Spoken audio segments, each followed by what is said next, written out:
اعوذ باللہ من الشیطان الرجیم بسم اللہ الرحمن الرحیم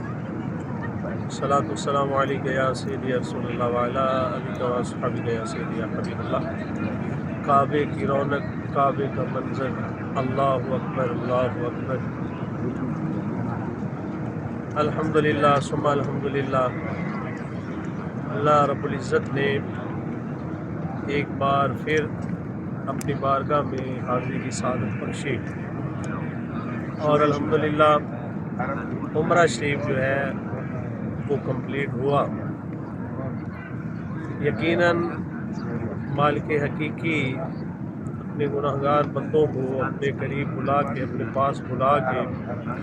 مواقع فراہم کرتا ہے کہ میرے بندے مجھ سے معافی طلب کر سکیں، مجھ سے اپنے گناہوں کے لیے استغفار کر سکیں۔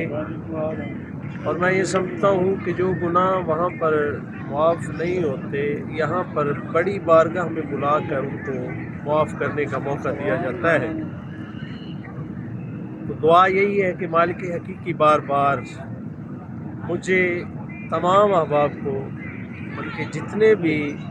دل کے اندر یہ خواہش لے کر بیٹھے ہیں کہ اللہ ہمیں اپنے محبوب کی بارگاہ میں آنے کی سعادت عطا فرمائے، اللہ اپنی بارگاہ میں آنے کی سعادت عطا فرمائے۔ تو میری دل سے دعا ہے کہ خالق حقیقی ان کو بار بار حاضری نصیب فرمائے، اور جن احباب نے بھی، جن دوستوں نے بھی، جن نے بھی اس دعاؤں کے لیے کہا، سب کے لیے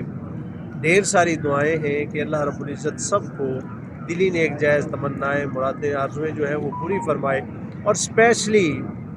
جو آخر میں یہ بات کہنا چاہتا ہوں، اور اس ویڈیو کے بنانے کا جو مقصد ہے وہ یہی ہے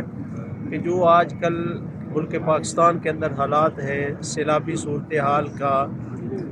بارشی معاملات کا، تو وہ رب کی بارگاہ میں التجا کرتے ہیں کہ مالک حقیقی ملک پاکستان کی حفاظت فرمائے، میرا مالک رحم فرمائے، اور جتنے بھی پریشان حال ہیں، سیلاب کی زد میں ہیں، مالک حقیقی ان کو اپنی حفظ و امان میں رکھے، اور جتنا بھی نقصان ہو چکا ہے، خسارہ ہو چکا ہے، دعا کرتے ہیں کہ اللہ رب العزت ان کو نعم البدل عطا فرمائے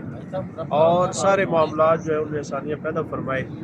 آمین ثم آمین، وآخر دعوانا الحمدللہ رب العالمین۔